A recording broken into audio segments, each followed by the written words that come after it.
nakuha muli ng Pilipinas ang pinakakumpleto, pinakamalaki, at pinakamahabang barkong pandigma mula sa India.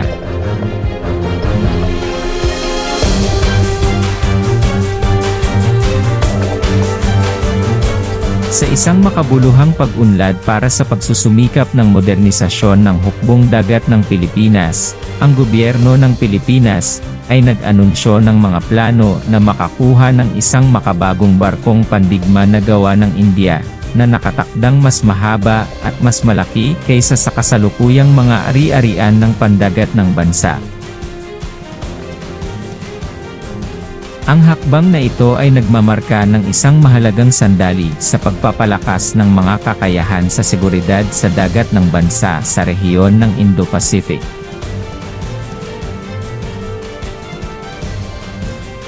Ang desisyon na bilhin ang advanced na barkong pandigma na ito ay bahagi ng patuloy na pangako ng Pilipinas sa pagpapahusay ng pagtatanggol sa hukbong dagat at katatagan ng rehiyon.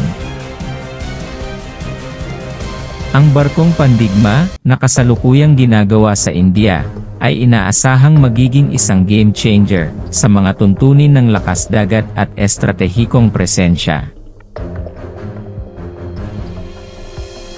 Ang bagong barkong pandigma ay nakatakdang isama ang makabagong teknolohiya, na ginagawa itong isang mabigat na asset para sa Philippine Navy.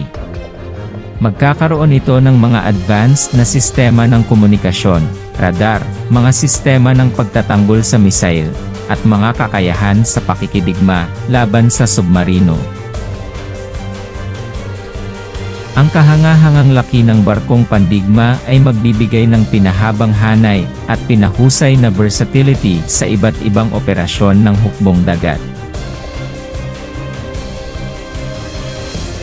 Ang mas mahabang haba at mas malaking espasyo ng deck nito ay magbibigay daan para sa pag-deploy ng mas advanced na mga armas at aviation asset.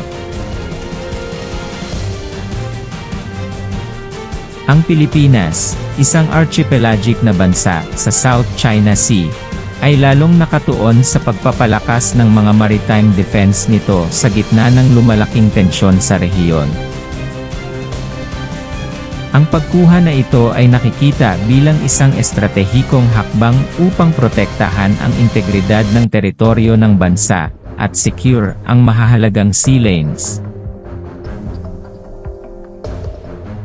Ang pagbili ng barkong pandigma na ito na gawa ng India, ay binibigyang diin ang pagpapalakas ng diplomatikong relasyon sa pagitan ng Pilipinas at India, na magkakapareho ng interes sa pagtataguyod ng kapayapaan at katatagan sa rehiyon ng Indo-Pacific. Sa bagong barkong pandigma, layunin ng Pilipinas na makapag-ambag ng malaki sa kolektibong seguridad ng rehiyon ng Indo-Pacific, na ihanay ang sarili sa mga bansang may kaparehong pag-iisip upang matiyak ang kapayapaan at katatagan. Ang Pangulo ng Pilipinas, Marcos Jr., ay nagpahayag ng kanyang sigasig para sa pagkuha na ito, na nagsasaad, ito ay nagmamarka ng isang bagong panahon para sa aming mga kakayahan sa hukbong dagat. Kami ay nakatuon sa pagtiyak ng seguridad ng aming mga hangganang pandagat, at nag-aambag sa katatagan ng rehiyon. Ang advanced na barkong pandigma na ito ay isang patunay ng aming dedikasyon sa pangangalaga sa interes ng ating bansa. Ang punong ministro ng India ay nagkomento sa pakikipagtulungan na nagsasabing, ang India at ang Pilipinas ay nagbabahagi ng matibay na ugnayan, at ang pagkuha na ito ay isang simbolo ng aming pangako sa pagpapalalim ng kooperasyon sa pagtatanggol at seguridad. Ang ating mga bansa ay naninindigan sa pagtataguyod ng isang malaya at bukas na Indo-Pacific rehiyon. Ang pagkuha ng mas malaki at mas mahabang barkong pandigma na ito ay binibigyang diin ang determinasyon ng Pilipinas na palakasin ang mga kakayahan nitong pandagat at igiit ang presensya nito sa Indo-Pacific.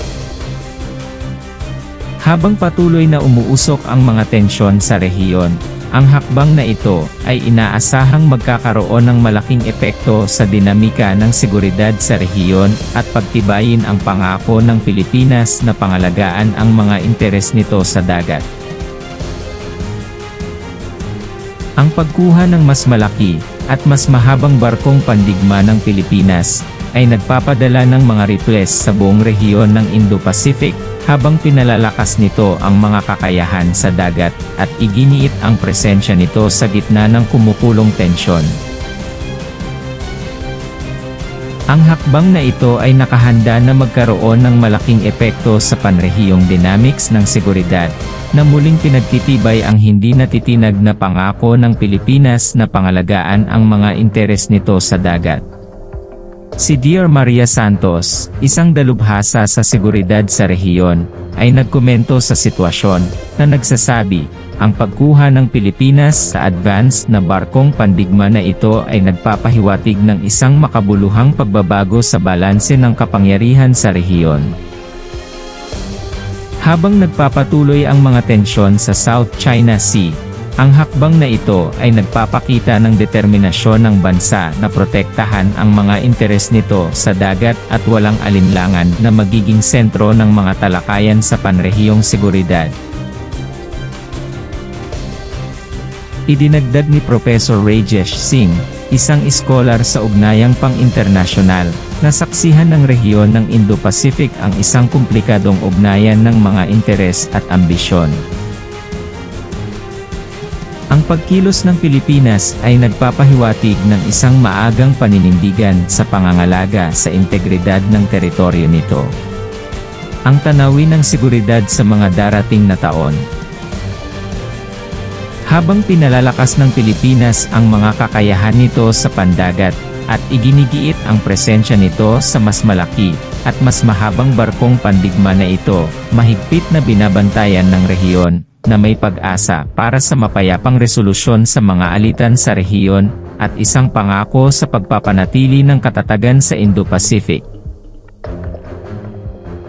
Malamang na makikita sa mga darating na buwan ang umuusbong na mga strategic alignment at diplomatikong maniobra, habang binabago ng mga bansa ang pagbabago ng dinamika ng kritikal na teatro sa dagat na ito.